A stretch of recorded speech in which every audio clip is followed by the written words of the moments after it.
Sikat. Obrolan psikologi santai tapi tetap serius. Nenek usia 67 tahun. Pak Sutradara, ini cerita nggak cabul lagi kan? Pembukanya nenek, serba salah saya. Oke, kita kembali. Nenek usia 67 tahun dituduh mencuri bawang. Digebukin rame-rame. Wow, luar biasa. Digebukin rame-rame. Main hakim sendiri ya. Bonus lagi.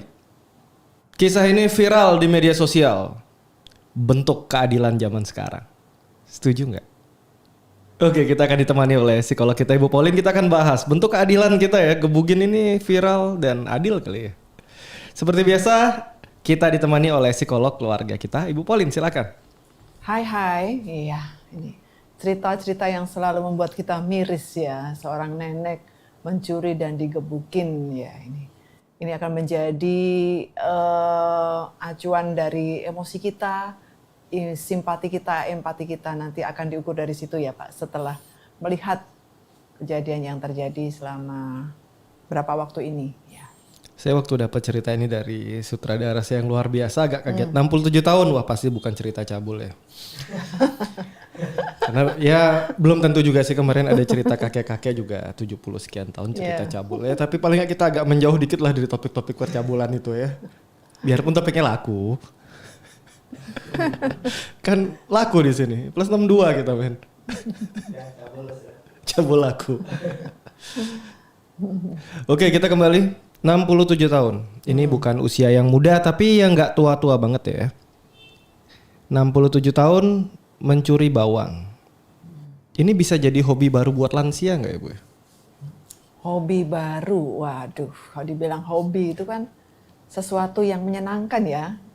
Definisi dari hobi itu adalah sesuatu yang membuat kita senang, yang membuat kita happy melakukan. Tapi pencurian, hobinya mencuri, apakah bisa dimasukkan dalam hobi ya? Nggak bisa ya? Nggak bisa. Atau mungkin bisa jadi visi terakhir sebelum pensiun total gitu. Waduh. Biar ada pencapaian gitu loh, viral. Ada prestasi. Ada prestasi. Sudah tua, istilahnya sudah lansia, ya buat apa lagi sih kalau nggak melakukan hal-hal yang membuat orang Kaget. Ya. Berarti mencuri ini nggak bagus ya Bu ya? Nggak bagus lah, ini sesuatu yang negatif dan ini sudah masuk dalam kriminal ya. Kriminal. Tuh. Berarti kalau mencuri karena lapar, Ya. tetap nggak boleh? Betul, pencuriannya itu yang tidak boleh.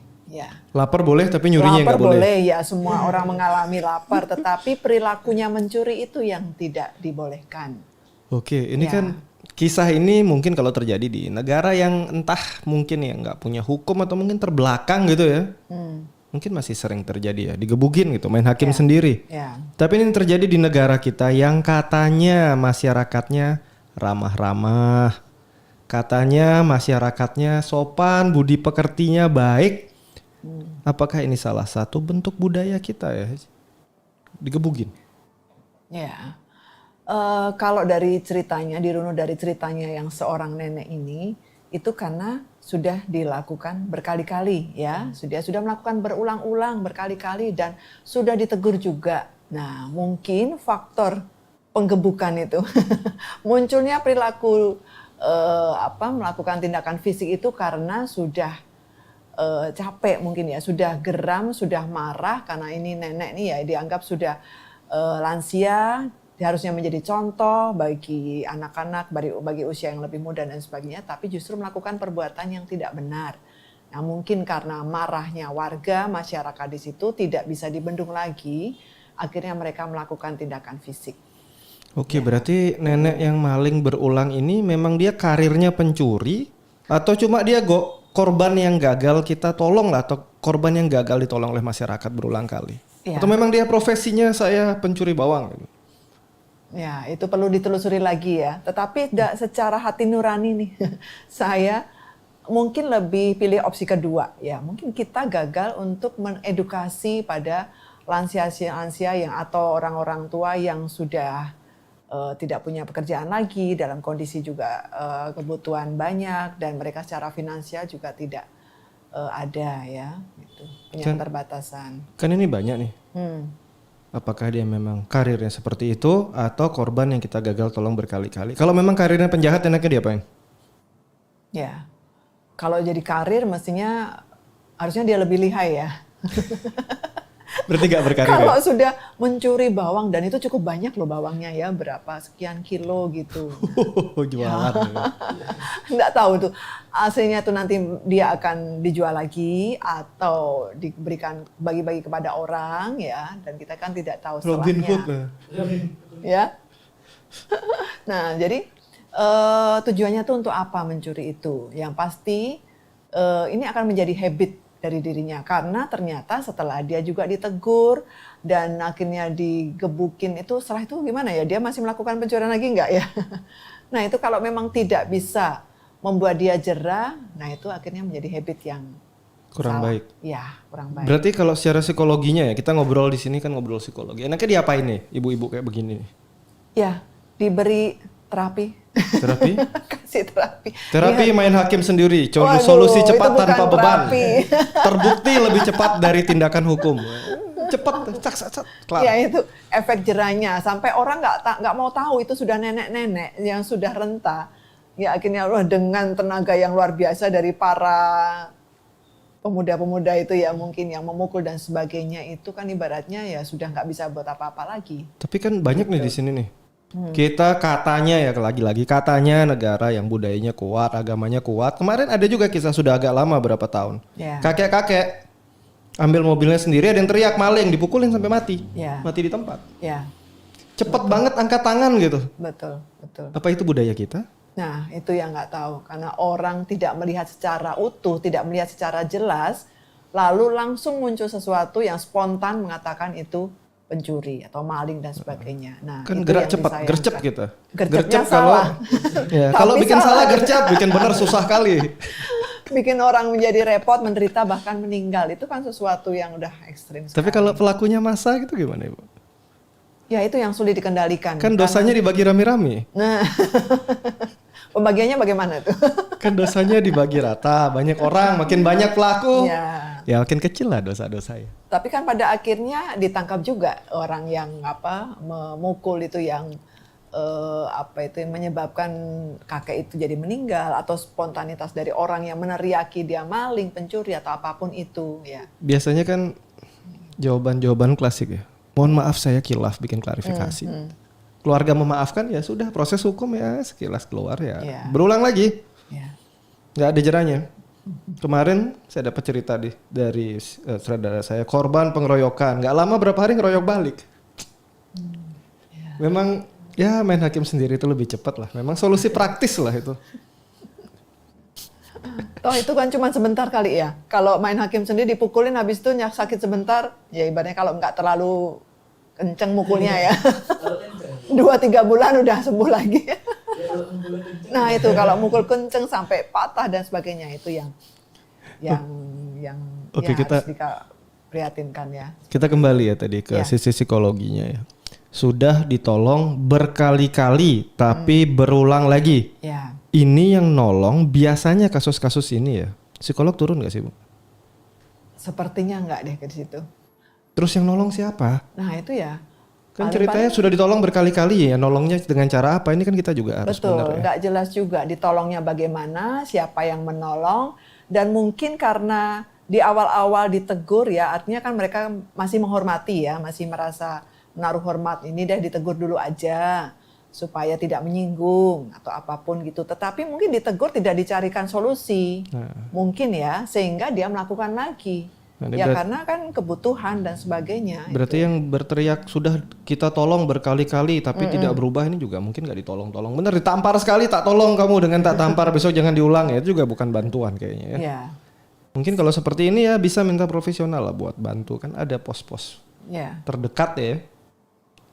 Ya selama efek sumber dari masalahnya belum dipenuhi atau belum tercapai, dia akan melakukan lagi. Karena itu yang dia bisa lakukan. Saya mau melebar dikit nih tentang cerita menolong berkali-kali ya. Cerita kecil, ada survei kecil yang pernah kami lakukan dulu ya. Orang-orang yang di pinggir-pinggir jalan ngemis, kita kumpulin, kita bina. diajarkan keterampilan dasar untuk bertahan hidup. 2 minggu program, lewat 2 minggu ngemis lagi.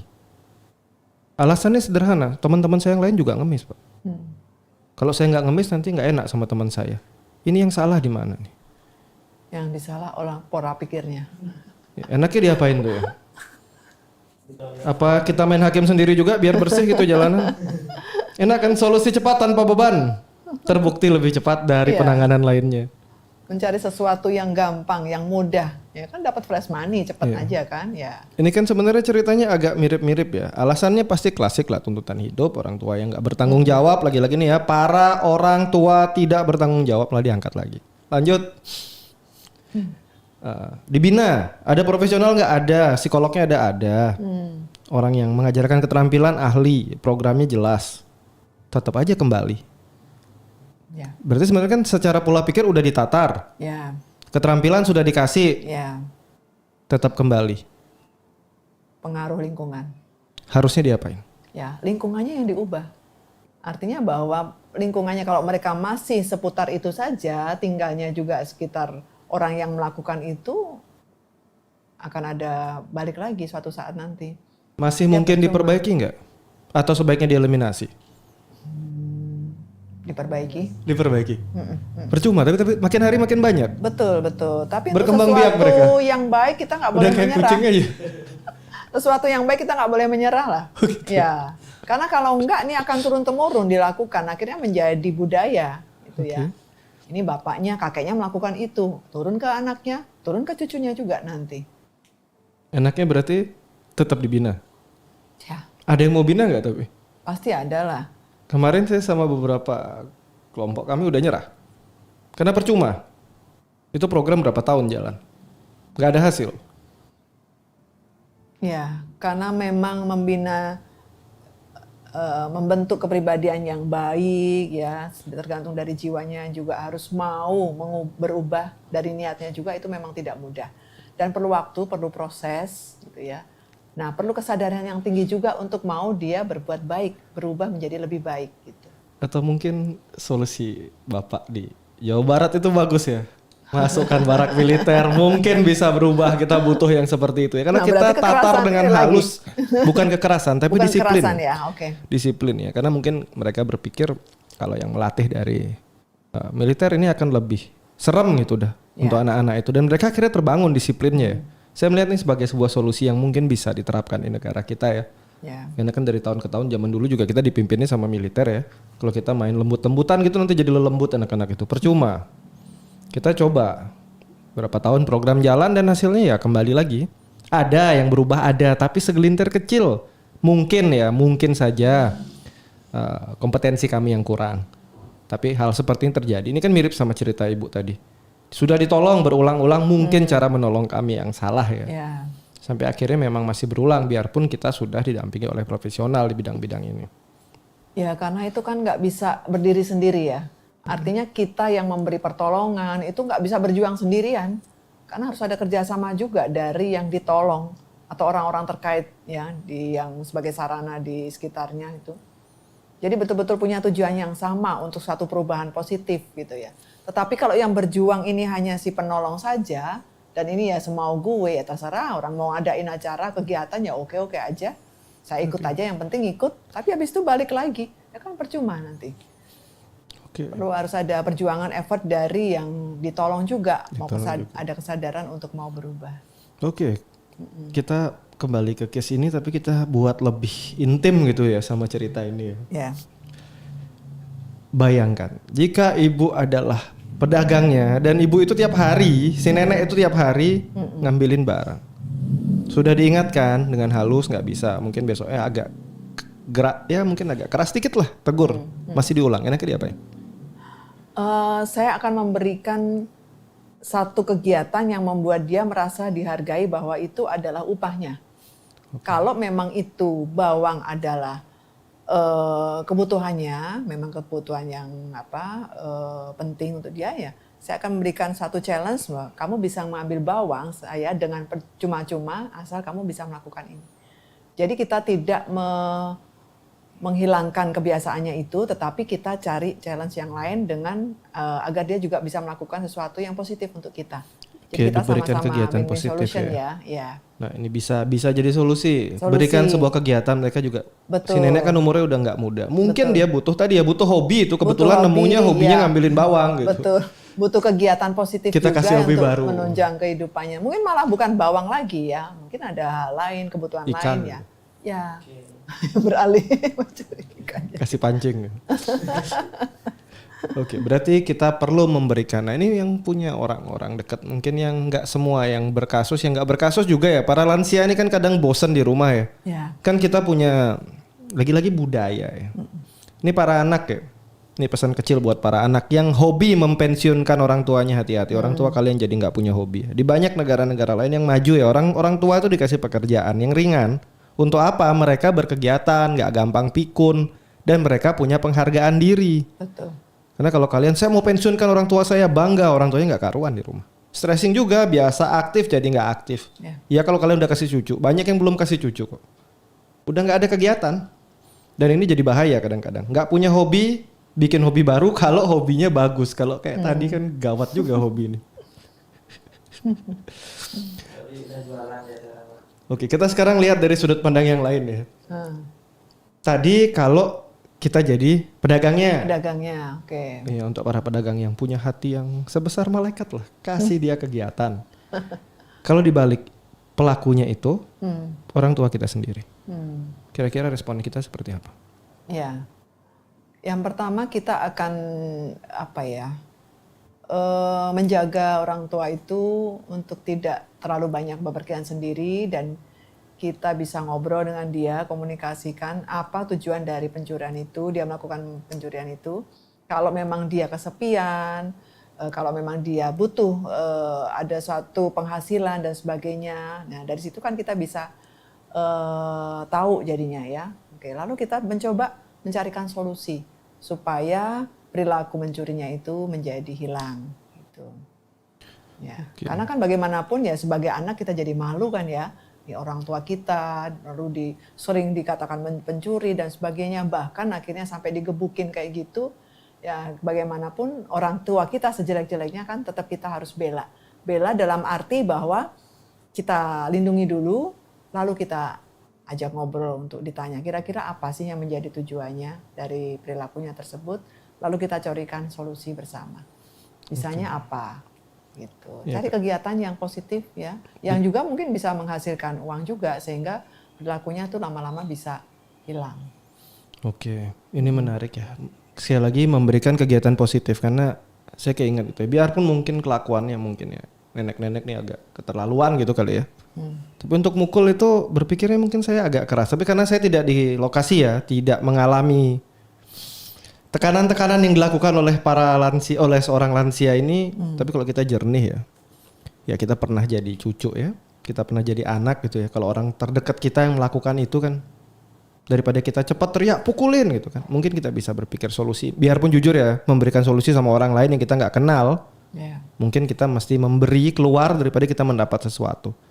Tapi itu masih bisa dipertimbangkan ya, karena ya di usia segitu mengambil ini kan ada satu problem.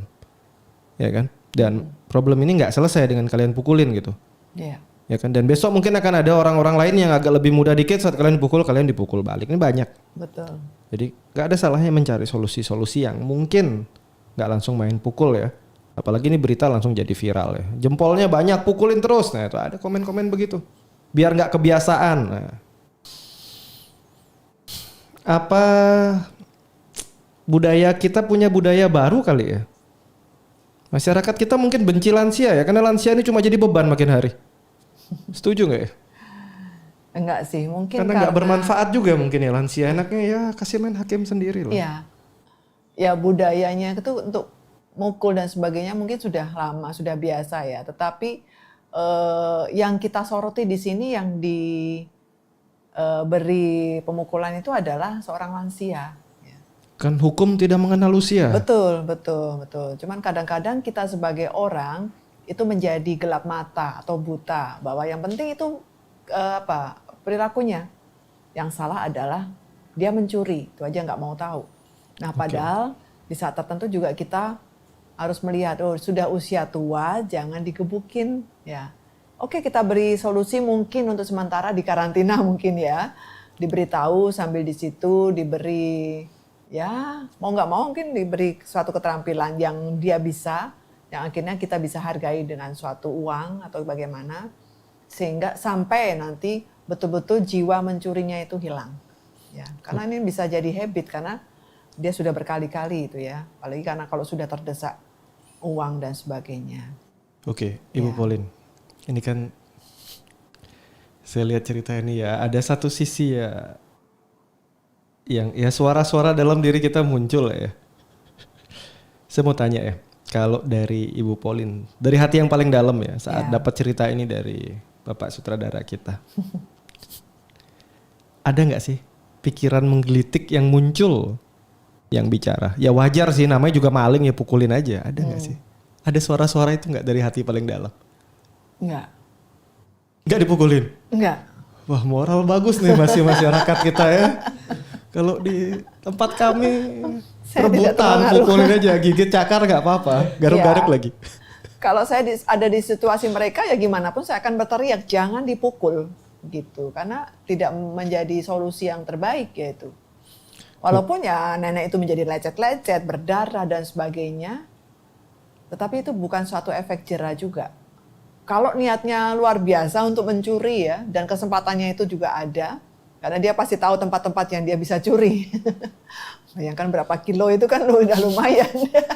Dia ada beberapa tempat yang channel-channel yang dia bisa ambil bawangnya kayak gitu. Jadi kan sayang itu dihilangkan gitu loh. Oke, menurut Ibu Pauline yang seorang psikolog ya, presentasi orang yang berpikir seperti Ibu dan presentasi orang yang mungkin yang berpikir namanya juga maling, pukul aja, banyak yang mana?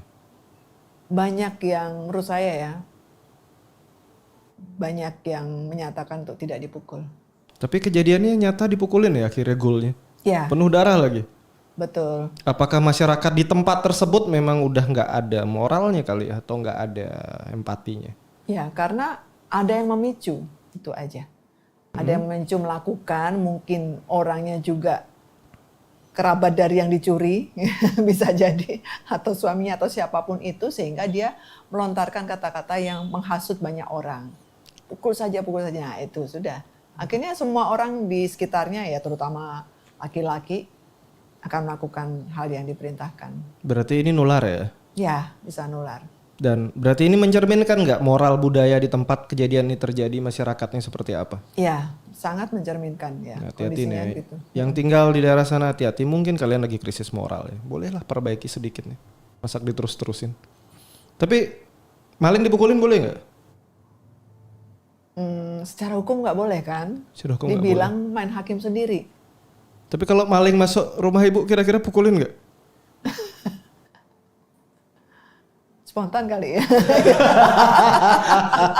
Tapi kan bagaimana saya memukul ya, bentuk pemukulan saya kan nggak bisa kenceng juga kalau saya akhirnya memukul ya. Atau bentuk lain, cubit atau apapun. Itu ya spontan itu. Tapi apalah saya, tenaga saya kalau mukul itu kan. Malingnya lansia nih juga. Ya? Malingnya lansia umur 67. Aduh. Masih mikir lah saya. Paling dipegangin tangannya, diikat, nah seperti itu ya, supaya dia tidak. Berarti kita nggak bisa bilang moral masyarakat sana juga kurang tinggi, karena kalau ini terjadi di rumah kita mungkin kita gebugin juga. Ya, tapi bukan saya. Saat saya lihat videonya ya penuh darah-darah gitu, emosi tersentuh. Betul. Entah tersentuhnya karena memang empati atau kontennya viral keren gitu, saya nggak tahu tersentuhnya kenapa ya. Karena banyak jempolnya kok. Lalu kalau ini kan kejadian kemarin ya, untungnya kalau yang sampai video itu selamat lah, saya nggak tahu endingnya ya. Tapi bayangkan ya, kalau nenek ini sampai meninggal, yang tanggung jawab siapa? Nah itu. Apakah kalian yang tulis-tulis komen nggak karuan itu cuma bilang maaf ya, turut berduka cita, khilaf, dan itu selesai? Ataukah kalian sebenarnya ikut menyebabkan berita ini jadi semakin nggak karuan dan mungkin akan ada nenek-nenek lain yang dipukulin juga? Karena mungkin jadi viral, besok bikin lah. Cari yang mungkin nyolongnya dikit-dikit gitu, setengah kilo, pukulin, viral, rekam. Kan sekarang gitu, dikit-dikit viral, rekam. Ini yang udah mulai berantakan cuma orang-orang di areal tersebut atau masyarakat kita yang mulai scrolling tiap hari ini juga sudah mulai mendukung merosotnya empati dan moral-moral kita. Ya paling di orang-orang di sekitarnya. Apalagi kalau sudah tahu sejarahnya nenek itu sudah mencuri berkali-kali dalam jumlah sekian kilo, sudah ditegur dan sudah diberi nasihat, saran atau apapun itu. Nah akhirnya ya pada saatnya fisik yang terjadi. Oke, jika kejadian ini terjadi, ini kan sudah terjadi ya. Menurut Ibu ya, kan kejadian udah terjadi. Kondisi yang terjadi di nenek-nenek tadi itu, dengan dia mencuri, dia dipukulin gitu. Itu adil nggak? Enggak sih. Nggak adil ya. Harusnya ngambil lebih banyak lagi ya untuk dipukulin seperti itu ya. 1 ton gitu kali ya. Baru adil dipukulin mungkin. Kalau masih dalam jumlah kilo mungkin belum adil ya. Kenapa tidak adil nih Bu Pauline? Ya itu bukan solusi yang terbaik sih menurut saya. Tapi adil nggak? Adilnya itu kan ada sanksi hukum yang lain. Dalam bentuk dia dimasukkan dalam penjara misalnya. Gitu. Kalau sampai memang dia sudah dipukulin terbukti. gini kan berarti sudah mungkin dilaporkan tapi nggak ada penanganan karena dianggap remeh, cuma berita ya, cuma nyata. Ya itu salahnya. Penegak hukum kita mungkin merasa kasihan lah, inilah itu. Bahkan mereka membanjiri dengan dikirim kasih uang lah. Ya Lebih itu banyak, saya dengar itu. banyak donasi masuk ya. Nah, banyak donasi masuk. Jadi kan ini Hati-hati ya, si ibu betul. habis ngambil itu dapat donasi masuk, besok yang dicolong lebih besar lagi, hati-hati. 1 ton mungkin. Ya. Berarti ini termasuk tidak adil. Oleh karena tidak adil, masyarakat kita, netizen kita berusaha menyeimbangkan keadilan ini dengan memberikan donasi. Karena Enggak kegiatan juga. yang dilakukan masyarakat kan terlalu kejam itu, katanya dipukulin, kasihan nenek. Ya sudah, biar nenek ini merasa mendapat keadilan, kita sumbang dia. Itu juga bukan solusi yang terbaik menurut saya. Salah juga ya. Yang satu sisi secara fisik kena, tapi satu sisi diberi pelimpahan harta gitu. Berarti- Ya walaupun memang dia mencari ya, pasti dia mencuri bawang itu untuk dia jual dan untuk menutupi kebutuhannya. Tapi bukan itu solusinya. Berarti tidak adil. Adil nggak tapi? Kalau sudah habis dipukulin, karena nggak imbang ya, bawangnya dikit dipukulinnya sampai darah-darah, kasih donasi, naik sisi satunya. Adil nggak jadinya? Donasi sih boleh, tetapi menurut saya sepertinya sudah terlalu banyak ya. Oke. Ya. Berarti keadilan zaman sekarang ini masih pakai logika, pakai emosi atau pakai algoritma konten viral ya? Udah pakai emosi kayaknya. Emosi ya? Atau algoritma konten viral ini bagus buat keadilan. Asal kontennya makin viral, donasinya makin banyak, mau dipukulin, mau diapain terserah. Tapi sampai kapan orang akan berikan donasi? Sedangkan mungkin di sekitarnya juga masih banyak orang susah yang betul-betul diberi bantuan. Nah, ini hanya karena dia mencuri kan, hanya karena yang susah dia itu mencuri ini ya. belum belajar algoritma konten viral. Jadi nggak dapat keadilan. Makin kalian pinter bikin konten viral, makin adil hidup kalian. Gitu kali ya? Dan itu akan memberikan cemburuan sosial juga. Nah, makanya apakah yang orang susah benar-benar susah dengan berjuang dan mencari pekerjaan dengan betul yang halal, apakah harus mencuri juga supaya dapat donasi? Nah, Bisa kalau dia jadi- membutuhkan donasi nggak harus mencuri, tapi bisa jadi alternatif lah ya. Betul. Karena cepat viralnya. Cepat viralnya Dan yang bikin viral ya masyarakat kita sendiri ya, kok. ya. Jadi kalau kalian mau perbaiki masyarakat kita ya dimulai dari perbaiki yang kalian like ya, yang kalian tonton, kalian like perbaiki. Karena belakangan konten-konten jualan. Jualan apa ya? Jualan sensasi ini booming ya. Ingat ya, Indonesia ini masyarakat dengan berbagai macam suku, bangsa, budaya, keyakinan banyak. Jangan membawa kebenaran kalian ke tempat lain. Ini jadi berantakan. Akhir konten-konten viral yang belakangan saya lihat ya karena seperti ini nggak bisa tahu batas yang mana boleh, Ya. mana nggak boleh. Betul. Terlalu ikut campur Ya. urusan orang lain. Akhirnya ya, tapi tetap aja jempolnya banyak ya. Betul, betul. Jadi memberi bantuan itu harus ada batasnya juga ya. Masyarakat kita ini penuh empati. Kalau lihat yang enggak paling cepat maki-maki. Kalau lihat yang sedih-sedih paling cepat merangkul. Wah. Ini benar-benar ini ya, agak drama kita. Oke, berarti nih kira-kira nih, tadi kita kembali ke cerita si nenek. Ya. Yang mukulin kan banyak. Yang mukulin ini para pembela keadilan atau cuma pelampiasan emosi? Kalau menurut saya pelampiasan emosi ya. Padahal mungkin nggak pernah ketemu sama si nenek. Iya, bisa jadi. Justru itu pemicunya adalah ada yang menghasut itu tadi. luar biasanya. Nah, yang maksud itu siapa? Yang pertama bisa jadi orang yang merasa dirugikan karena bawangnya sering dicuri. Dia saking kesalnya dia marah, melontarkan kata-kata itu. Lalu orang sekitarnya terhasut. Ya siapapun yang dia nggak bisa ngontrol, mengendalikan emosinya, lalu gampang terpancing, walaupun dia nggak kenal. Oke, kita sekarang coba melihat ya dari sudut pandang si nenek yang mencuri ini ya. Kita nggak tahu nih alasan dia apa ya. Ya, Paulin, kira-kira ya seorang lansia yang mungkin anak-anak udah nggak peduli sama dia. Tujuan hidup mungkin juga udah nggak ada lah. Ngerasa hidupnya sudah nggak ada arti lah. ya, Dan masyarakat cuma bisa nyala-nyalain, ngata-ngatain dia. ya. Mungkin nggak mencuri bawang ini salah satu bentuk eksistensi dia? Ya, Pencarian dia untuk membuktikan keberadaan dia sebagai seorang individu. bisa salah satunya ya. Tapi itu nomor sekian menurut saya ya. Karena yang pertama pastinya tujuan utamanya adalah menghidupi dirinya sendiri. Dengan segala keterbatasannya, dia tidak punya pekerjaan lagi, mungkin keluarga juga tidak bisa mendukung, ya, atau kesepian atau apapun, sudah tidak ada pemasukan. Lalu yang bisa dia lakukan kesempatannya adalah mencuri bawang. Dan kebetulan harga bawang mungkin lagi naik kali ya waktu itu. Ya, pinter dia nyari sesuatu yang Berarti pinter. nilainya Cerdas nih tinggi. lansia. Oke, kita kembali. Belum tentu bentuk eksistensi, tapi bisa aja memang memenuhi kebutuhan hidup ya. Saya punya satu kalimat pendek ini ya. Saya butuh sekali ini masukan dari Ibu Pauline. Apakah benar kejahatan lansia bukan soal kriminalitas, tapi soal kita yang gagal menjaga martabat mereka sampai akhir? Benar. Setuju ya? Ya, setuju.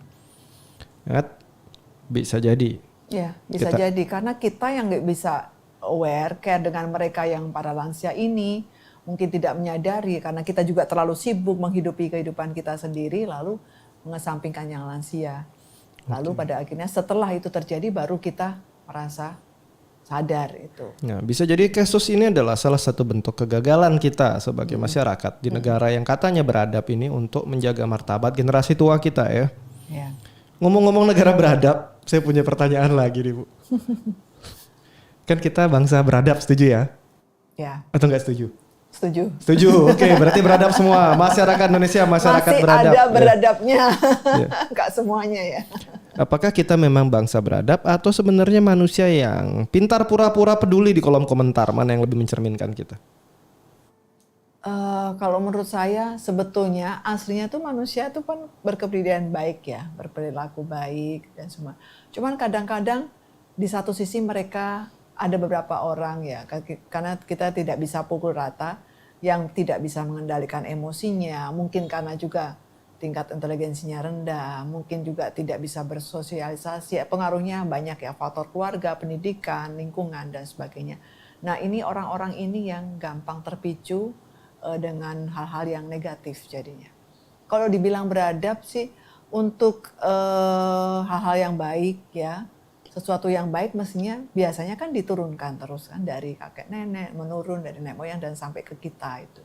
Sesuatu yang baik pasti diturunkan, tetapi kita juga harus sadar bahwa di sekitar kita juga banyak sesuatu yang tidak baik yang karena pengaruh itu juga sama sebetulnya.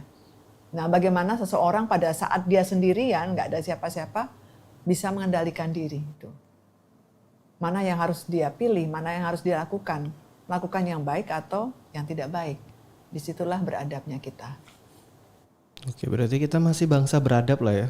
Bukan yang cuma pura-pura peduli di kolom komentar gitu ya. Ya, Atau kita mungkin lebih banyak belajarlah berbuat baik daripada berkomen baik ya. betul. Karena Berkomen boleh. nggak ada fungsinya kali ya. Ya, berkomen boleh. Mungkin pada saat itu mengatakan bahwa kasihan nenek-nenek kok digebukin. Ya, tetapi solusinya apa? Nah, Ya, oke, saya mau tanya lagi nih. Lebih penting mana? Sistem hukum atau sistem hati untuk masyarakat kita saat ini? sistem hukum atau sistem hati. Untuk kasus nenek ini ya. Untuk kondisi masyarakat kita saat ini terkait dengan si nenek. Sistem hati ini lebih ke sistem nurani lah. Penting mana sih sebenarnya di masyarakat kita? Kalau saya nurani ya, Nurani ya. nurani hati. Karena Hukum hapus saja ya. ya artinya begini, hukum apa saja. Oh jangan, saya nggak tahu hukum soalnya ya. Berarti besok kita ganti tuh pelajaran PPKN jadi tutorial main hakim sendiri. Terbukti viral dan memuaskan batin. Nah, Karena bahagia gini, semua. ada beberapa hakim juga yang karena nuraninya, hatinya dan punya rasa empati yang tinggi juga, dia tidak menghukum jadinya. Dia tidak menyetujui bahwa seseorang itu harus dihukum dengan caranya atau aturan secara hukum. Berarti akan lebih penting sekarang untuk kita mengkuliahi dulu hati kita daripada otak kita gitu mungkin ya. Karena percuma kuliah tinggi-tinggi hatinya nggak pernah dikuliahin gitu kali ya. Ya, empati perlu, tetapi kita juga harus memerlukan kesadaran. Kesadaran. Iya, kesadaran dalam pikiran kita, dalam pengetahuan kita. Jadi lebih penting mana nih kembali? Kuliahin otaknya apa hati? Harus seimbang kali ya, gimana Pak Sutradara? Kalau Mr. Bear apa nih? Lebih penting mana nih? Kuliahin otak apa kuliahin hati? Kuliahin hatinya dulu lah. Kuliahin hatinya Karena dulu. kebanyakan udah banyak nih orang-orang pintar Indonesia tapi nggak ada fungsinya. Hatinya nggak ada. Tapi banyak juga sih. Nanti kalau sibuk kuliahin hati ntar melo semua juga ya. Repot juga, nggak ada logikanya. Ya, berarti harus seimbang dong Seimbang ya. ya. Ya, berarti harus seimbang. Kalau di tempat-tempat kami di hutan belantara gitu, hati nomor satu lah, pikiran nggak terlalu terpakai. Banyak hati dong di sana. Damai, damai. Damai ya. Karena katanya di tempat kami itu aturan itu adalah sebuah ketidakteraturan yang dipaksakan. Ya, metode bertahan hidup di hutan lah, kembali ke metode bertahan hidup ya. Ya. Oke, kita tadi sudah lihat berbagai macam sudut pandang ya. Kita udah lihat banyak sekali sudut pandang dan walaupun mungkin tindakannya kurang tepat, tapi masyarakat kita luar biasa mencarikan keadilan untuk si nenek ya dengan cara didonasi lah, biar penunjuk adilnya imbang gitu. Dia ambil 7 kilo, kalau beban pemukulan itu dikilokan mungkin 18 kilo gitu ya. Ada kelebihan mungkin 9 kilo yang dia belum dapat, digantikan dalam bentuk materi donasi yang mengisi 9 kilo biar tetap adil, biar tetap adil. Dimana mungkin ya dari konten like viral mungkin dapat juga masukan lagi. Dan tadi ada sedikit statement kecil yang kita singgung ya. Ingat sekali lagi ya, podcast ini bukan tentang kebenaran. Podcast ini kita hanya ngobrol. Berbagai sudut pandang khususnya psikologinya. Kenapa sih manusia bisa terdorong jadi hal ini yang tadi kita ketemu ya. Para lansia di rumah, yang punya lansia di rumah, beri kegiatan, jangan biarkan bosan. Biarpun mungkin yang kali ini kasus lansia pencurian ini bukan karena pencarian eksistensi ya, tapi cukup banyak lansia di luar sana demi sebuah eksistensi juga mencari cara-cara yang mungkin kurang sehat. Ini bahaya. Betul. Ya kan? Jadi berikanlah orang-orang tua kalian, lansia kalian sebuah hobi yang mereka bisa kerjakan yang tidak membebani dan tetap melatih pikirannya. Ya kan? Karena sebenarnya kan menua yang indah itu enak ya. Ya. Karena kan lansia ini kan merasa sudah tidak punya apa-apa. Ya, keterampilan, finansial atau apapun. Nah, sementara perasaan sudah tidak punya apa-apa ini hilang, dia akan putus harapan, putus asa. Dan akhirnya dia merasa ya sudah, dia berani mengambil langkah itu, mencuri saja, toh saya nggak punya apa-apa lagi. Oke. Itu yang dia lakukan. Ini menarik ini. Saya dapat poin kecil dari kalimat Ibu Pauline. Ibu Pauline punya pertanyaan lagi boleh ya? Nyambung jadinya. Saya dapat pertanyaan bagus. Ibu Pauline, di masyarakat kita saat ini ya, mana yang lebih menakutkan? Berdosa atau miskin? Mana yang lebih menakutkan? Berdosa. Kalau masyarakat kita masih takut dosa kan nggak digebukin tuh. Iya, iya. Diambil bawangnya ya nggak langsung jadi miskin, tapi kita takut jadi miskin. Realitanya, ini kan teorinya nih, saya takut dosa. Ini semua keyakinan mengajarkan ini, tapi realita di lapangan. Apalagi kita lihat konten-konten lalu yang cabul-cabul tuh ya. Itu udah jelas gak takut dosa. Semoga dimiskinkan itu. Loh, salah. Kembali lagi. Mana yang lebih ditakuti? Miskin atau dosa? Dosa. Dosa. Tetapi pada kasus ini, yang orang yang terpancing pemukulan, itu kan dia merasa melihat secara nalar kan, mungkin ya secara spontan, bahwa itu berdosa mencuri itu. Sedangkan dia tidak melihat bahwa pelakunya adalah sudah lansia. Atau dia sudah tidak berpikir panjang lagi. Mau lansia, mau apapun, kalau itu memang salah pencurian, nah itu dosanya Berarti di ini situ. benar ya? Betul. dosanya di Pelaku ini adalah orang-orang yang moralnya bagus, takut dosa, bertindak cepat beraksi. Dalam hal itu ya, satu sisi itu dia benar bahwa itu memang tidak boleh mencuri. Gitu. Nah, salahnya adalah dia memukul. Satu pertanyaan kecil lagi, mana yang lebih dulu dilakukan atau yang lebih dulu beraksi? Ya, kalau kita lihat kejadian kayak tadi deh, di depan kita terjadi pemukulan ya. Ya. Lebih cepat mana? Hati nurani kita bereaksi atau kamera handphone kita muncul? Ops. Kalau saya hati nurani. Hati nurani ya. Teman-teman yang nonton podcast ini direnungkan. Kalau kalian di posisi yang sama seperti tadi, lihat mana yang lebih dulu sampai. Apakah kalian akan menyetop kejadian itu untuk membicarakan atau kalian cepat-cepat keluarin handphone buat ngerekam? Ini menunjukkan kadar kalian. Nurani kalian perlu dikuliahin lagi apa enggak ya? Yang pertama hati nurani. Yang kedua kamera handphone. Iya. Karena betul. Sama aja. Karena begini, balik lagi ya. Karena kalau itu terjadi terus dan akhirnya tidak ada solusinya, nah barulah kita melakukan yang kedua. Tapi pernah nggak ya? Ini out of the box sedikit ya. Bisa, ini mungkin nggak ya? Si nenek tadi sebenarnya nyolong bukan karena lapar, bukan karena butuh duit, tapi beliau dikirimkan oleh dirinya untuk ngetes seberapa jahat sih manusia zaman sekarang saat melihat orang nggak berdaya. Dikirim dari planet mana gitu. Iya. Mungkin nggak sih? Si nenek ini sebenarnya pingin ngetes bantu masyarakat kita biar sadar ya. Seberapa jahat level manusia di sekelilingnya saat orang tidak berdaya berbuat sebuah kesalahan. Dan ternyata kita semua masyarakat lulus dengan nilai sempurna ya. Ya berarti si nenek itu sudah Berhasil. berhasil dan Meluluskan dia harusnya masyarakat. berani mengorbankan dirinya kalau suatu saat sampai kejadian seperti itu kan. Ya ini dah aku pasang badan deh pokoknya gimana Buat pun. Jadi ngetes. berapa kali aku mencuri, ternyata benar kan mereka akan. Dan akhirnya kan dia dapat kompensasi nih, donasi.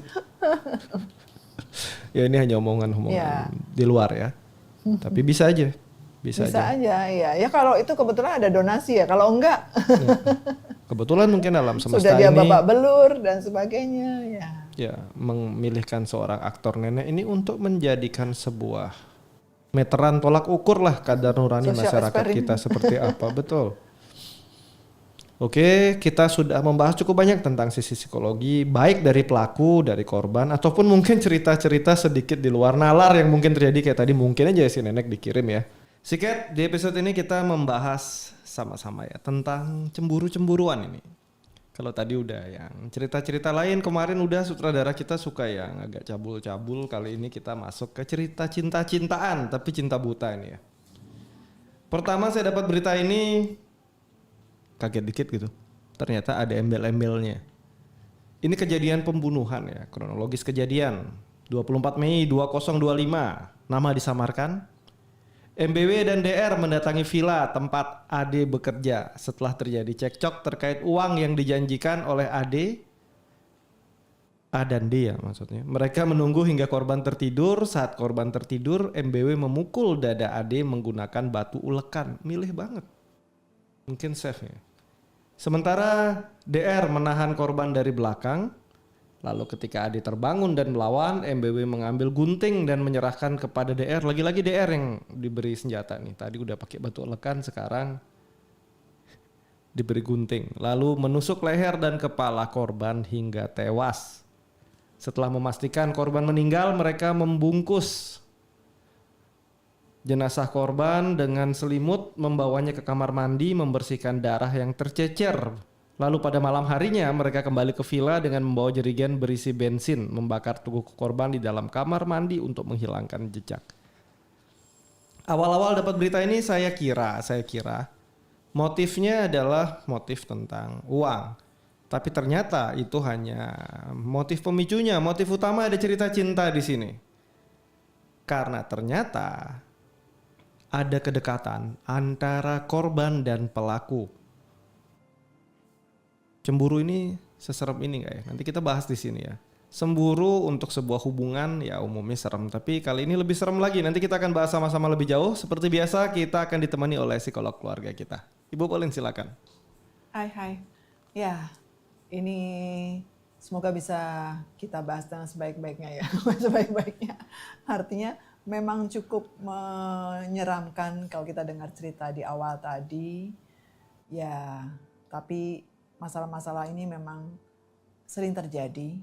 Nah, coba mari kita bahas bersama-sama kira-kira apa yang menjadi pemicu dan bagaimana solusinya dan sebagainya. Oke, terima kasih Ibu Pauline. Saya mau mulai dari pertanyaan-pertanyaan kecil ya. Kita lupakan sedikit lah tentang motif materinya ya. Kita akan masuk sudut pandang psikologinya, motif cinta-cintaannya nih. Ya. Ada yang mengatakan katanya cinta itu adalah bentuk hukum paling tinggi, betul nggak Ibu? Kalau dalam psikologi masuk nggak nih? Bentuk apa? Hukum yang paling tinggi. Bentuk hukum. Ini mesti belajar seksi hukum juga ini. Psikologi Dari bidang cinta. hukum. Cinta itu sesuatu Psikologi yang cinta, yang ya. posisinya berada di atas hal-hal lain, bener nggak nih Bu? Kalau secara psikologi manusia. Bisa jadi dia masuk dalam level yang cukup Tinggi. tinggi ya. Berarti Tapi kalau adalah suatu perasaan yang netral ya itu ya menurut saya. cinta, Cinta. kalian kalau jatuh cinta flat apa berbunga-bunga atau menggebu-gebu gitu? Kalau netral nanti cintanya hambar itu. Iya iya betul betul. Berarti yang berbunga-bunga, menggebu-gebu ya. Menggebu-gebu ya. Di awal itu ya biasa. Saat sebuah cinta dikhianati, boleh membunuh nggak Bu? Tidak. Kenapa? Kan dia melanggar satu yang sangat tinggi posisinya gitu, menodai sesuatu yang suci gitu. Ya. Justru perilakunya ini yang salah, solusinya yang salah bahwa ya kita bisa mendapatkan pengkhianatan atau apapun karena namanya manusia juga dinamis ya. Ada perubahan, ada perkembangan ketika seseorang menjalin hubungan dengan orang lain. Tetapi bukan itu solusi yang terbaik. Oke, berarti tetap nggak boleh ya? Tetap nggak boleh. Saat cinta dinodai nggak boleh. Kemarin kan ada tuh kasus yang sempat booming beberapa tahun yang lalu ya, saat salah seorang petinggi kita itu katanya istrinya ya, menjalin cinta terlarang dibunuh juga. Itu. Perilakunya itu Mencederai mencederai cinta. ya. Nah ini. Mencederai cinta. Dan di sini kan ceritanya si korban menjalin pasangan dengan salah satu pelaku. Jadi ini hubungan cinta sesama jenis ya. Ya. Jadi ini adalah hubungan cinta sesama jenis di mana ternyata si korban punya hubungan dengan pelakunya juga pasangan sama jenis. Apakah ada perbedaan level cemburu Bu kira-kira dari sudut pandang psikologinya ya? Hubungan sejenis dengan hubungan yang tidak dengan lawan jenis ini ada perbedaan tingkat level cemburu atau sama aja sebenarnya? Kalau cemburunya saya melihatnya sama ya, tetapi mungkin karena di sini mereka itu adalah masuk dalam suatu komunitas yang minoritas ya, di mana dalam komunitas minoritas itu kan mereka menuntut ada suatu toleransi, kesetiakawanan, rasa saling percaya diri, saling membutuhkan, dan saling apapun itu. Karena kan dalam minoritas itu kan mereka eksklusif ya, dan tidak banyak orang yang punya ya kesepahaman yang sama, kesepakatan atau apapun itu, sehingga pada saat mereka menjalin hubungan dengan seseorang yang dianggap spesial dalam kelompok minoritas mereka itu, dan mereka mendapatkan suatu pengkhianatan atau cintanya ternodai atau apapun itu, rasanya atau cemburunya, jengkelnya, marahnya akan lebih besar.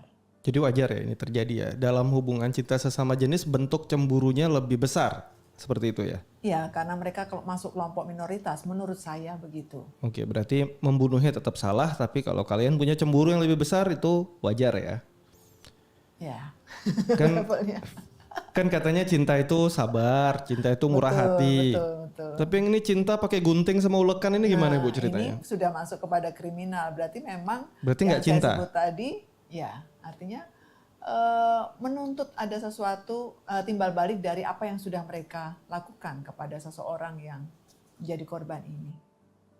Itu masih bisa disebut rasa cinta nggak Bu yang menusuk, membunuh, menyakiti? Sudah enggak, itu ya istilahnya cemburu buta ya, istilahnya kalau kita cintanya tidak cinta, bukan cinta murni, karena kan ternyata ada Di luar Obsesi. itu ada masalah lain ya. Ya. Tentang Jadi ini uang udah dan jadi obsesi, rasa ingin memiliki. Jadi mungkin nggak manusia tuh begitu udah cintanya switch itu ke mode obsesi gitu. Dari otak manusia jadi otak reptil gitu. Mungkin nggak, Bu? Enggak Berubah lah. switch gitu langsung buas gitu. Ya mungkin karena keterdesakan ya. Tetapi bukan berarti itu menjadi kecil berubah menjadi sesuatu yang apa tadi otak Otak manusia jadi reptil. otak reptil gitu ya. Tetapi karena dia melihat ada sesuatu yang tidak adil di sini.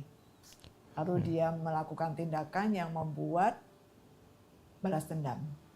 Tadi kan kita agak kesampingkan faktor materi ya. Menurut Ibu Pauline ya, dari Ya. sudut pandang dorongan psikologi, mana yang lebih kuat mendorong? Cerita materi ini atau cerita cemburunya? Yang mendorong untuk melakukan tindakan pembunuhan, mana yang punya dorongan lebih besar? Ya. Kalau saya membaca ceritanya sepertinya lebih kepada cemburu ya. Cemburunya yang lebih kuat mendorong ya. Ya, cemburu. Kalau normalnya manusia, dorongan mana yang lebih kuat nih? Materinya. Materinya lebih memungkinkan orang membunuh daripada cemburu ya. Iya, iya. Kalau tidak bisa memiliki, maka dihabisi. Ini bagian dari cinta bukan? Kalau nggak bisa memiliki dia, maka aku akan berantakin hubungannya. Boleh kalau hubungan-hubungan terlarang gitu ya, hubungan yang udah ada pemiliknya gitu. Kalau nggak bisa memiliki dia, udah bikin kacau semua. Ini kan banyak terjadi belakangan. Ya, ya. Ini masuk dorongan cinta bukan sih? Enggak sih, karena ini juga sudah persepsi yang salah ya. Karena kalau kita lihat cinta itu kan sesuatu yang indah, yang bagus, sesuatu perasaan yang terdalam dari seseorang kepada orang lain. Ya, ada kasih, ada apapun itu. Kayak film drama gitu ya. Ya, film drama. Tapi realitanya gitu gak sih, Bu? Ya, mungkin dari film drama juga ada. Bagi-bagi pengalaman gitu tentang cinta deh. Kan pasti pernah muda, jatuh Ya, cinta. ya. Biasanya dorongannya banyak marahnya atau banyak senengnya. Banyak marahnya, banyak sesuatu yang negatifnya ya. Gawat ini. Masuk cinta gak tuh? Sudah berbeda persepsinya, sudah masuk cinta itu. Karena mungkin di situ ada balas dendam, kemudian rasa amarah yang tidak pernah terwujudkan, ya, merasa tidak adil dan sebagainya. Jadi ya penguatan dari perasaan-perasaan yang pernah dialami sebagai suatu sakit hati, luka hati atau apapun itu, ya seakan-akan secara bawah sadar itu menjadi suatu balas dendam ya kepada orang yang dicintai dalam tanda kutip. Kalau zaman dulu kan ya cerita cinta itu ya ribut, marah, mungkin kekerasan sudah banyak. Tapi kalau sekarang banyak lebih kejam-kejam gitu, nggak cocok dikit Ya. apa bunuh gitu. Ini terjadi kenapa? Apa evolusi otak kita ya? Semakin maju makin gampang bunuh gitu atau kenapa? Ya mereka cari jalan pintas yang mudah, yang gampang.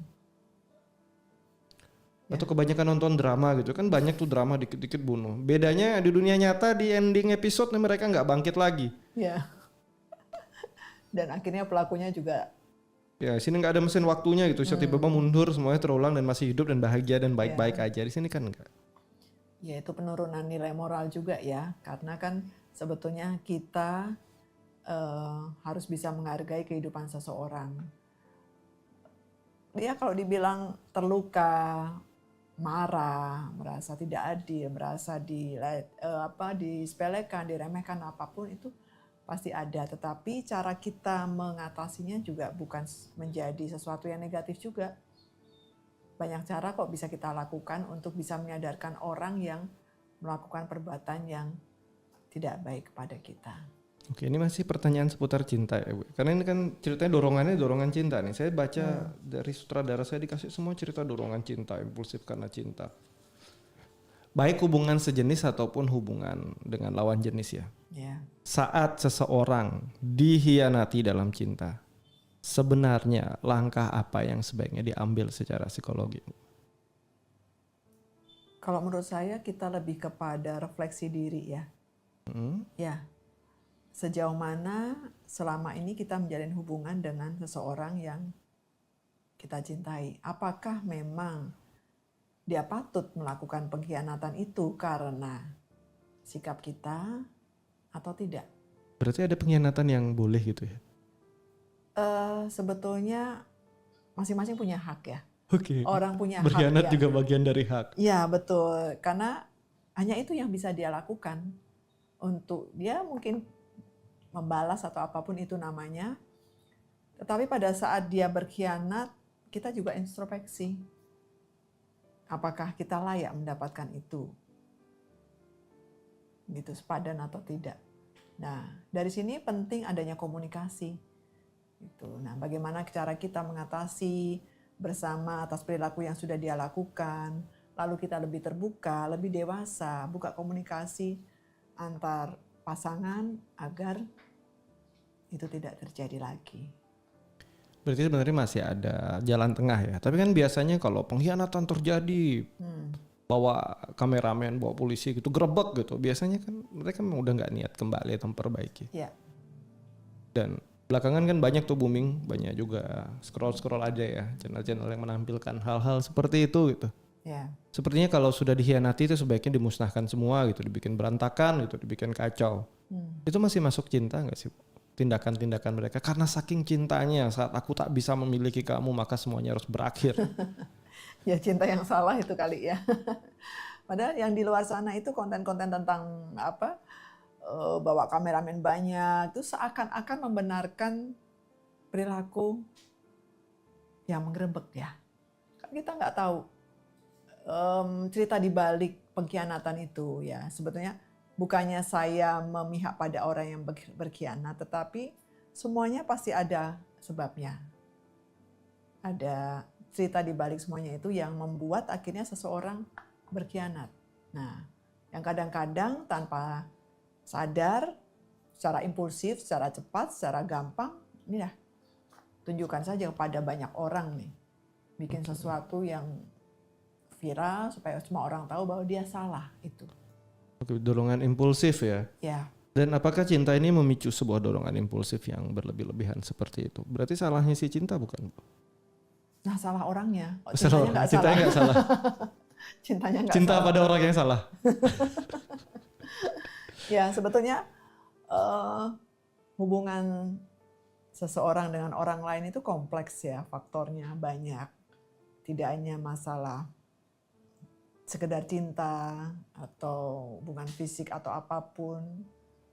Ada banyak hal di balik semuanya itu. Mungkin uang juga atau kekuasaan atau ya sesuatu yang bisa membuat keuntungan bagi seseorang yang lain. Berarti masih banyak dorongan lain selain dorongan dari sisi cinta ya? Ya. Saya mau sedikit, tadi saya bahas tentang reptil segala. Saya mau sedikit sudut pandang. Mungkin ya. Kan manusia ini bisa jatuh cinta gitu ya. Hewan tuh bisa jatuh cinta gak sih Bu sebenarnya? Nah, itu saya nggak belajar khusus psikologi hewan, tapi mungkin saya tinggal dunia hewan gitu ya. Hewan tuh sebenarnya bisa jatuh cinta gak sih? Nah ini saya perlu tanya ke Pak Ber ini. Hewan bisa saya jatuh sendiri cinta bingung. Ya? Naluri kali ya mereka. Naluri ya. mungkin ya, bukan cinta naluri, ya. Bukan cinta. Ada yang punya ini nggak? Masukan nggak? Hewan ini bisa jatuh cinta nggak? Ya kan? Kan kalau hewan, seandaikan ya hewan bisa jatuh cinta itu. Kalau kita lihat kucing itu kan dia tukar-tukar gitu pasangannya. Mereka nggak pernah hajar-hajaran atau bunuh-bunuhan loh. Kan katanya manusia ini makhluk berakal budi gitu ya. Kalau kita lebih nggak berakal dari mereka kan bahaya sekali nih. Kalau mereka cinta berarti mereka bisa memilih dong. Ya. Artinya kalau ada kucing jantan ya milih mereka berusaha untuk menarik dengan suara-suara ajaib itu biasanya. biasanya. Iya, betul. Jadi nanti akan mendekat. Mendekat, ya. Tetapi di mana ada kucing jantan, ada 3 kucing betina ya dapat semua.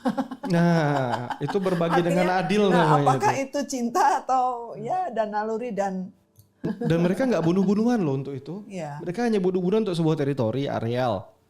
Ya kan? Nah, sekarang manusia bunuh-bunuhan untuk ya katanya cinta tadi. Biarpun tadi kita udah perbaiki ya. Kalau memang cinta ya nggak ada tuh namanya bunuh-bunuhan ya. Mungkin kalian hanya obsesi saja itu bukan cinta. Karena cinta nggak cemburu katanya. Cinta tuh harus memiliki nggak sih Bu? Enggak sih. Nggak harus memiliki. Jadi ya. harus memiliki, tetapi ada tetapinya. Kalau orang sudah membuat suatu komitmen dalam suatu rumah tangga sebagai pasangan suami istri, nah di situ nggak boleh jatuh cinta lagi. Hmm, Kan cinta katanya datang tak ada yang tahu. ya betul. Tetapi untuk memiliki kan memang sudah tidak boleh kalau kita sudah Oke. sebagai pasangan suami istri. Artinya Selama nggak memiliki boleh jatuh cinta lagi. ada batasnya ya kayaknya. Berarti dalam batasan tertentu. Ya, dalam batasan Boleh. tertentu. Lebih kepada memuji mungkin ya, bangga atau terpesona atau apapun itu, tetapi tidak boleh lebih dari itu. Oke. Ya, artinya karena masih ada keterikatan pasangan.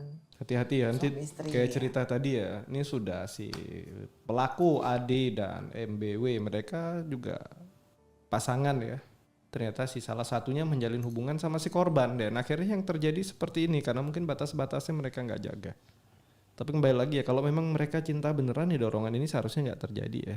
Ya, Berarti ada obsesi di sini, ada mungkin dorongan materi. Biarpun tadi awalnya kita kesampingkan dorongan materi, mungkin dorongan yang keras ya, karena manusia bisa seringkali menghilangkan manusia lainnya untuk sebuah dorongan materi.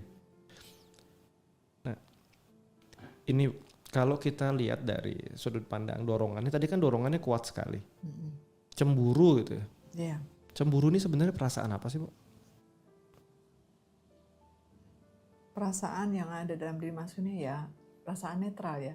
Karena maksud saya itu cemburu itu akan terjadi bila kita dikesampingkan atau kita tidak dihargai atau kita bukan menjadi orang yang spesial atau nomor satu atau apapun itu.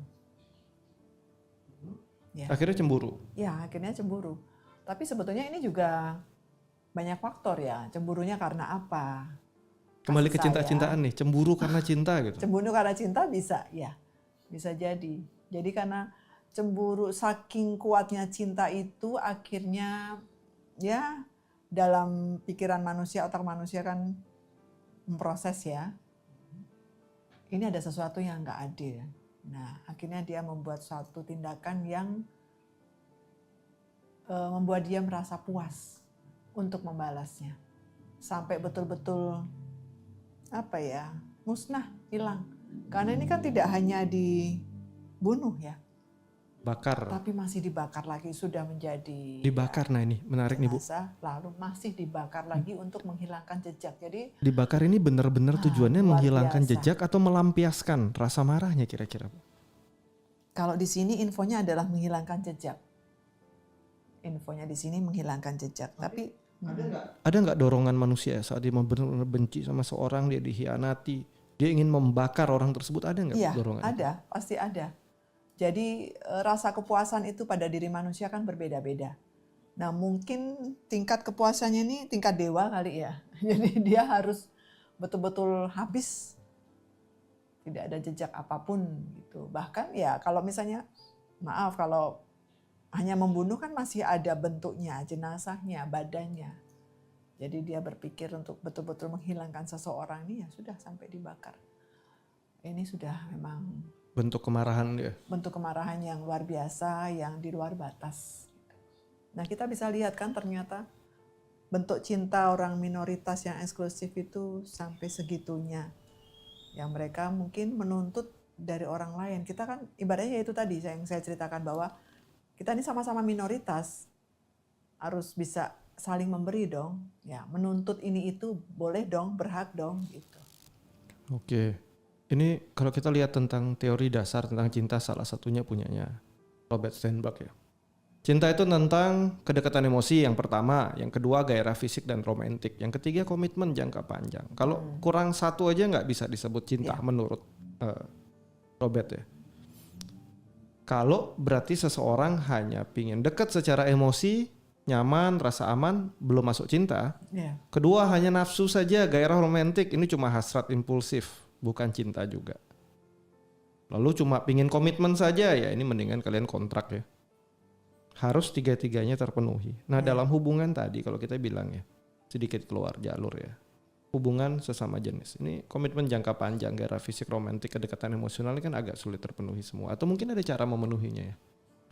Ya Saya kayaknya kurang masuk begitu di paham. komitmen itu nggak ada kali ya. Komitmen jangka panjang, karena kalian disahkan secara hukum negara ini juga nggak bisa. Kalau jangka panjang ya mungkin di antara kalian aja, dan itu gampang banget dikhianati di sini. Mungkin ini yang bikin akhirnya banyak ya kedekatan, si ini dekat sama temennya, ketemu sama temennya, akhirnya dekat lagi, akhirnya ya ini yang dilanggar. Iya, betul setuju itu. Jadi komitmennya tidak ada dan memang tidak ada aturan baku ibaratnya ya. Jadi ya boleh sama siapa aja gitu. Dan akhirnya ini yang membuat mungkin ya cerita-cerita atau problem-problem yang seperti tadi itu bisa terjadi ya, karena mereka nggak dilindungin secara hukum sendiri ya. Ya. Lalu ada teori lain juga nih tentang cinta. Ini punyanya si Bowlby ya. Ini saya sempat bahas waktu di podcast yang lalu mungkin ya. Waktu kita di tema yang lain tapi ada kemiripan ya. Cinta yang sehat itu adalah saling mengisi dan memberi. Cinta yang sehat. Cinta yang nggak sehat biasanya memberi berlebihan dan nggak berharap timbal balik, itu tulus aku hanya ingin memberi. Ternyata ini cinta nggak sehat. Karena akhirnya satu jadi korban dan ini hubungan jadi toksik. Yang kedua pingin dekat tapi jaga jarak. Ini juga cinta nggak sehat. Yang satu ingin mendominasi pasangan, ini juga cinta nggak sehat. Ada 3 buah bentuk keterikatan, attachment yang nggak sehat gitu. Dan kalau kita berkaca dari cerita tadi ya, ini mereka masuk yang mana kira-kira? Masuk yang tidak sehat tadi ya. Masuk yang mana? Artinya, Ingin mendominasi, takut ditinggal, atau menolak kedekatan tapi ingin dekat? mendominasi kayaknya. Dominasi ya. Lebih ke Gagal dominasi, mendominasi. bakar. Ya. Sampai habis. Hati-hati ya untuk para sahabat di sini yang lagi cinta-cintaan, lagi jatuh cinta, hati-hati. Kalau kalian sibuk ingin berkorban untuk pasangan kalian dengan setulus-tulusnya gitu, makin kalian berkorban kayaknya kalian menunjukkan makin cinta, hati-hati. Mungkin cinta kalian tuh nggak sehat ya. Karena cinta yang sehat saling memberi, saling menghargai. Atau kalian yang tarik ulur hubungan, hati-hati kalian. Mungkin aja juga nggak sehat ya. Karena mereka yang tarik ulur, berusaha deketin, kasih jarak lagi, ini juga nggak sehat. Kalian cuma bikin hubungan toksik aja. Mungkin kalian nggak benar-benar cinta atau nggak benar-benar dicintai sih. Dan tadi seperti Ibu Pauline bilang ya, cinta dengan batas yang tepat. Saat ada sebuah komitmen ya, bukan berarti kalian tidak boleh mencintai atau dicintai selama batas-batasnya jelas. Karena kembali lagi cinta adalah sebuah emosi atau perasaan. Cinta ini nyata nggak sih, Bu? Saya punya pertanyaan lagi nih, cinta ini nyata atau cuma fantasi ya? Kalau menurut saya fantasi ya, tapi dibentuk dalam suatu kenyataan. Fantasi yang diwujudkan gitu. Fantasi yang diwujudkan. Agak Ya. halu-halu gitu kayaknya ini. Ya itu kan apa? Mirip cemburu kan, dorongan aja, nggak ada fisiknya. Betul. Nggak ada fisiknya. Muncul dengan sendirinya gitu. Bentuk Muncul dengan ekspresi sendirinya. seseorang mencintai itu apa sih, Bu? Sebenarnya yang benar ya, mencintai yang benar itu bentuk ekspresinya apa sih? Ingin memiliki udah jelas ini katanya itu jadi obsesi, sudah bukan yang benar. Kalau yang benar itu seperti apa sih? Ya adanya saling tadi ya. Saling menghargai, saling percaya, saling menghormati. Itu bentuk cinta ya. Berarti Ya. harus ada jarak dalam sebuah Saling cinta. memelihara juga, saling merawat. Merawat tuh banyak, bukan hanya fisik tapi perasaan juga. Butuh jarak nggak sih, Bu, untuk sebuah cinta bisa tumbuh dan berkembang? Atau mungkin kan banyak nih yang bilang, kok kalau mencintai itu rasanya malah sesek ya, karena nggak punya jarak gitu.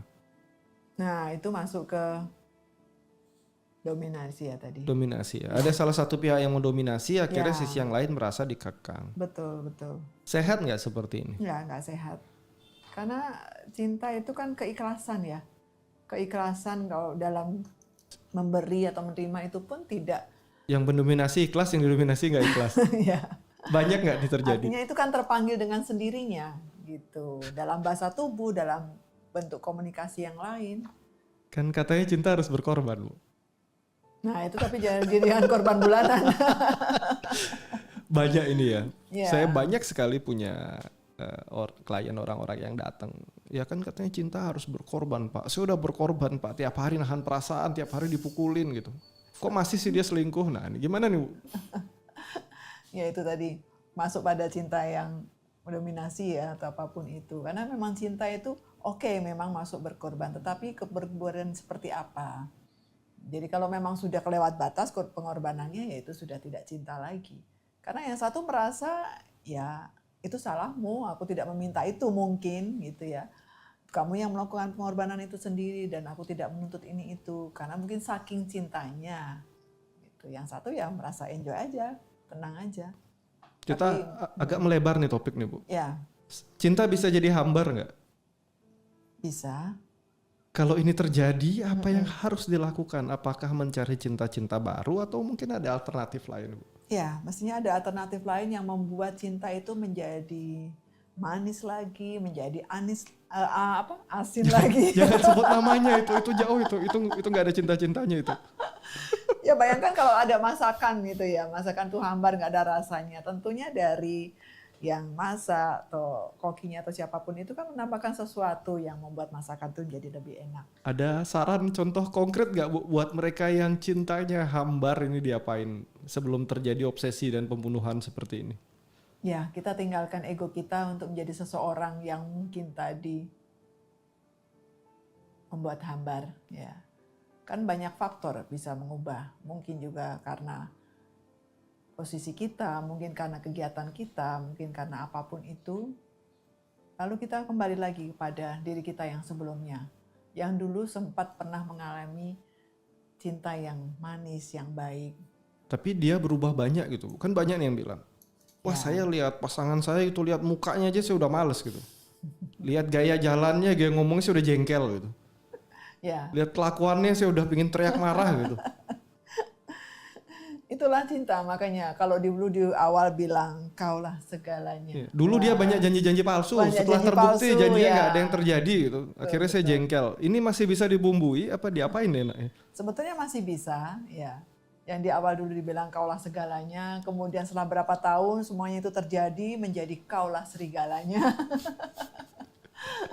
Masih bisa diubah lagi dalam bentuk yang lebih baik artinya. Secara Harus ada psikologinya, usaha. secara psikologinya ada harapan nggak di hubungan-hubungan, kan banyak nih hubungan seperti ini. Ini masih ada harapan nggak? Dan Harus ada harapan, harus Nah. ada harapan. Ya, bagaimanapun sebuah perkawinan itu tidak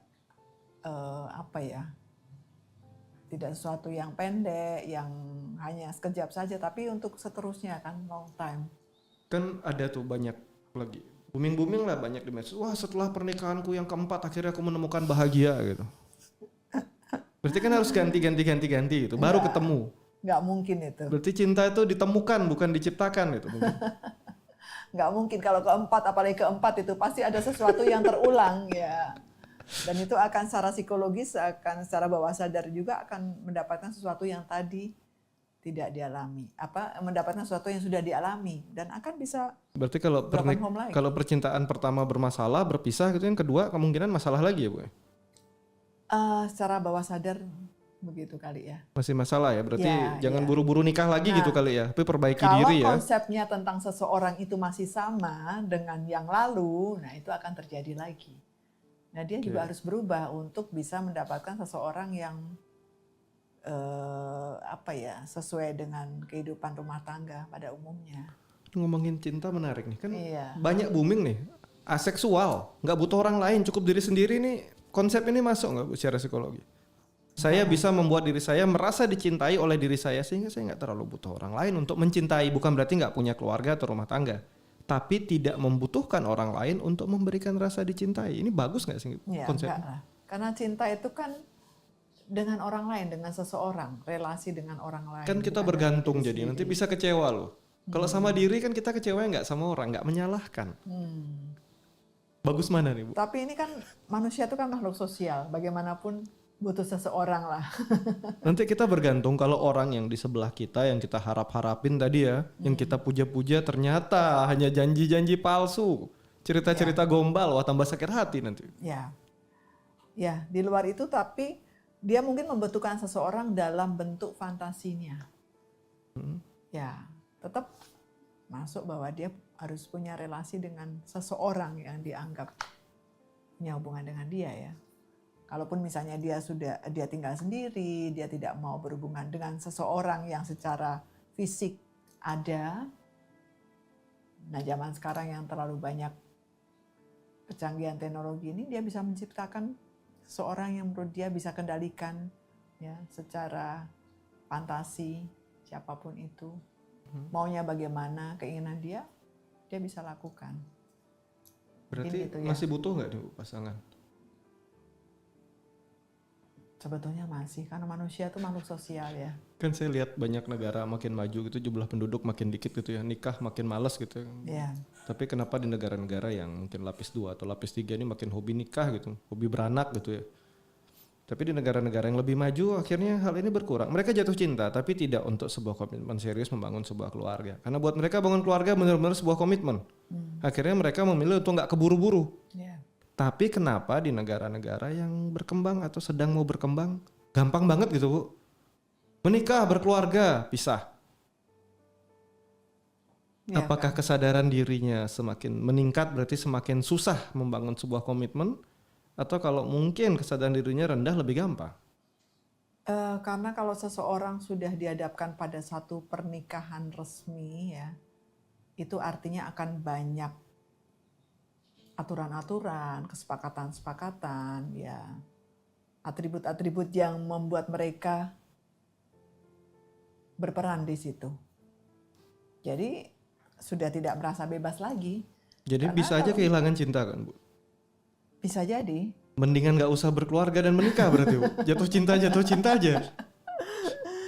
Ya itu tadi, karena kan pada saat mereka tidak ada keterikatan, tidak menikah resmi dan mulai ada kebebasan itu mereka nyaman. Ya di situ mungkin mereka merasakan adanya cinta. Tetapi setelah mereka berhubungan sekian tahun dan mulai merasa nyaman, ada kecocokan, lalu mulai meresmikan hubungan mereka, justru mereka berpisah atau tidak merasakan adanya cinta. Ya mungkin karena ada banyak aturan kali ya. Karena harus ngurus ini itu dan segala macam. Berarti cinta tidak butuh pernikahan seperti itu Bu? Ya akhirnya pada beberapa orang mereka melakukan itu. Ya karena kan saya banyak menemukan kasus-kasus ya. Memperjuangkan cinta bertahun-tahun, mungkin hubungan gak direstui, hubungan dilarang, atau hubungan terselubung, begitu didukung, disetujui menikah, pisah. Ya. Dorongannya hilang. Padahal kalau kita lihat teori dasarnya ya, tadi salah satu teori dasar tadi dari Steinbeck ya. Triangular of Love ya. Harus ada intimasi, kedekatan emosional, gairah fisik dan romantik. Kemudian komitmen jangka panjang. Nah ini komitmennya kebentuk, cintanya hilang. Padahal faktor lainnya kan terpenuhi. Emosional dekat, gairah fisik romantiknya ada. Atau mungkin setelah bersama dorongan, gairah fisik romantiknya berkurang. Ini juga bisa. Ya kalau saya melihatnya karena ada perubahan. Perubahan yang menuntut mereka untuk berperan ini itu setelah mereka menikah. Aturan ya. Aturan ya, yang aturan ya aturan manusia lah. Segala macam bentuknya berbeda-beda, tetapi karena dengan perubahan itu yang tidak menjadi kebiasaan mereka sebelumnya yang membuat akhirnya membuat mereka merasa tidak nyaman. Karena mereka sudah nyaman bertahun-tahun di kondisi sebelumnya kan, yang tidak ada aturan, yang dengan kebebasan atau apapun itu. Setelah mereka menikah resmi justru mereka merasa terbeban. Oke, jadi sebenarnya aturan-aturan ini malah membuat cinta mungkin jadi hambar ya. Enggak juga sih, karena kembali ke persepsi masing-masing orang. Aturan ini sebetulnya untuk kehidupan abadi mereka juga, untuk suatu perkawinan yang baik. Ya, kalau dibilang kan manusia kan punya akal, punya etika, punya moral, ya. Berarti kalau masih setia pada pasangannya kan ada sesuatu yang baik. Oke, berarti saat sebuah aturan diambil, keluarga dibentuk, cintanya hambar gitu. Cintanya jadi hambar. Ada nggak sih tips dan trik yang bisa diterapkan untuk agar hubungan ini nggak jadi hambar gitu? Yang kasus nyata kira-kira apa sih langkah yang bisa diambil untuk sahabat-sahabat luar sana yang mungkin cintanya lagi hambar-hambarnya gitu biar bisa diperbaiki? Sebetulnya mudah saja, kita hanya mengubah persepsi bahwa yang kita lakukan ini sama seperti kemarin, hanya ada tambahan ini itu. Gitu. Kita boleh saja kok masih relasi dengan pasangan kita seperti yang sebelumnya, seperti pada saat mungkin kita kemarin belum menikah secara resmi, tetapi ada beberapa tambahan itu aja. Kalau tambahan-tambahan ini nggak nyaman, contoh ya masih pacaran nih, kalau kita lihat rumah gitu ya, kita lihat pintunya wah mewah, megah nih, bagus, menarik, warnanya cocok. Ya. Begitu kita lihat sisi lainnya dan masuk ke dalamnya, wah berantakan ya, aku nggak suka. Tapi sudah terlanjur menikah. Ya, Kalau kita memandang dia hanya pintunya kan nggak mungkin. betul. Nah ini tips dan triknya gimana nih? Biar bisa tetap bertahan hubungannya tapi juga mata nggak sepet gitu lihat yang sisa-sisanya. Saling menyadari untuk adanya suatu perubahan ya. Kita itu kan misalnya dalam satu pernikahan seperti tadi, misalnya sudah berhubungan cukup lama, tentunya kan sudah tahu sifat-sifatnya, keinginannya, seleranya, warnanya, makannya, apapun itu sudah tahu. Nah, hanya tinggal melegalkan aja mereka dalam satu perkawinan. Lalu, ya itu tadi hanya tak ada tambah-tambahan yang mungkin membuat peran mereka menjadi bertambah. Itu aja. Nah, tergantung pola pikir kita. Kalau kita melihat bahwa ini adalah suatu beban, maka itulah yang akan terjadi. Malapetaka, perpisahan, apapun bisa terjadi karena kita melihatnya sebagai sesuatu yang negatif. Tetapi kalau kita melihat pernikahan itu adalah jalan keselamatan, adalah untuk kelanggengan, adalah untuk adanya anak yang akan lahir, ya nantinya mereka juga akan menjadi seseorang yang bisa diakui dalam satu keluarga atau apapun itu, tentunya akan menjadi lebih baik ya, lebih positif. Itu dapat poin menarik nih. Anak yang akan lahir kan lagi banyak. Nanti kita mungkin bongkar di podcast yang lain ya untuk biar benar-benar lebih detail tentang child free itu. Setuju nggak sih Bu? Enggak sih, lama-lama punah kita. Banyak tuh anak-anak yang nggak ada orang tuanya, nggak akan punah lah. Manusia banyak yang hobi beranak masih. Tapi beberapa orang yang memutuskan child free. Sudut pandang psikologinya kira-kira gimana Bu? Sekilas saja, nanti kita bahas di podcast yang lain. Tapi ini menarik. Ya. Ada sisi di mana saya mendukung dan mungkin ada di sisi di mana saya kurang setuju. Tapi saya juga punya sisi yang setuju sama child free ini. Taruh dari sudut pandang psikologinya gimana nih Bu? Apa ya? Ini kan mirip pernikahan tadi ya. Betul. Pacaran-pacaran terus nggak apa-apa. Kalau siap baru nikah. Banyak dilakukan orang-orang di negara maju. Kenapa mereka berpikir lebih jauh? Kalau di sini nggak, pacaran nikah dulu lah, nggak cocok cerai kan malah nggak bagus. Sama dengan child free ini mungkin. Udahlah child free dulu sampai masanya siap mungkin punya keturunan. Kalau enggak ya udah nggak usah daripada tidak bertanggung jawab dan menterlantarkan. Mulia nggak sih ini alasannya sebenarnya? Lebih pada egois kali ya. Kenapa? Ya, artinya mereka menghidupi kehidupan untuk mereka sendiri. Lebih egois mana? Melahirkan seseorang dan tidak bisa bertanggung jawab? Atau bertanggung jawab untuk hal-hal yang bisa kita pertanggungjawabkan? Lebih egois yang pertama. Mm-mm. Ya, tetapi kalau kita sudah menyatakan untuk menikah dan itu kita juga diberi kepercayaan untuk punya anak, ya akan lebih baik kalau kita dari situ tidak menjadi egois ya. Oke, banyak cerita menarik dan nanti kita akan bahas sendiri ya tentang ini ya di podcast tersendiri. Karena masih banyak hal mulianya tapi juga mungkin ada banyak hal-hal nggak mulianya tentang child free ini ya. Kita akan kembali ke cerita cinta tadi ya. Berawal dari kisah pembunuhan karena cemburu, akhirnya kita bahas cinta dan ini topik yang nggak ada habisnya ya. Topik yang nggak ada habisnya karena menarik, banyak sudut pandang, banyak teori-teori tentang cinta. Satu pesan mungkin dari Ibu Pauline untuk sahabat di luar sana yang sedang jatuh cinta terkait untuk mengelola rasa cemburu dan untuk mereka yang benar-benar udah hambar cintanya. Setiap orang punya cinta. Dan cinta itu bisa diekspresikan ya dalam bentuk suara, perilaku, komunikasi, apapun itu. Dan kita berhak untuk mencari seseorang yang kita cintai. Karena kita juga dilahirkan dari orang tua yang saling mencintai. Jadi cinta itu suatu bentuk emosi yang positif, yang bisa juga kita berikan pada orang lain. Dan cinta itu memang tidak ada batasnya ya. Artinya ada cinta yang memiliki khusus untuk pasangan kita sendiri. Ada cinta yang untuk banyak orang mungkin ya. Dalam bentuk kasih sayang atau apapun itu. Jadi intinya kita berhak punya cinta dan berhak juga membagikan cinta kita kepada orang lain. Oke, terima kasih. Jawaban yang luar biasa dari Bu Pauline ya. Ingat, cinta itu memberi dan bukan memiliki ya. Ingat, cinta itu memberi dan bukan memiliki. Kalau kamu mulai merasa berhak ya, menghabisi, memaksa saat cinta kamu nggak dibalas, hati-hati. Mungkin itu bukan cinta, tapi kamu punya banyak luka yang belum sembuh. Gimana ya? Akhirnya sulut pakai bensin tadi lah. Sebaiknya kamu perbaiki luka-luka kamu.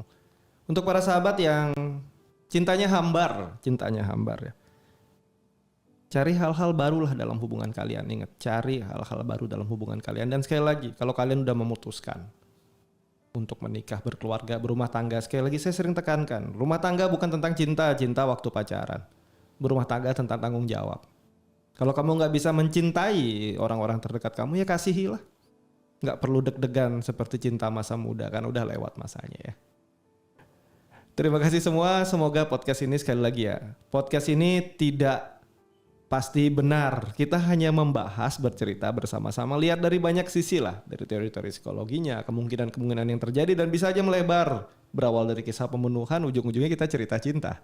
Dan semoga apa yang kita bahas di sini membawa hal yang positif, bisa diterapkan untuk sahabat-sahabat di luaran sana ya.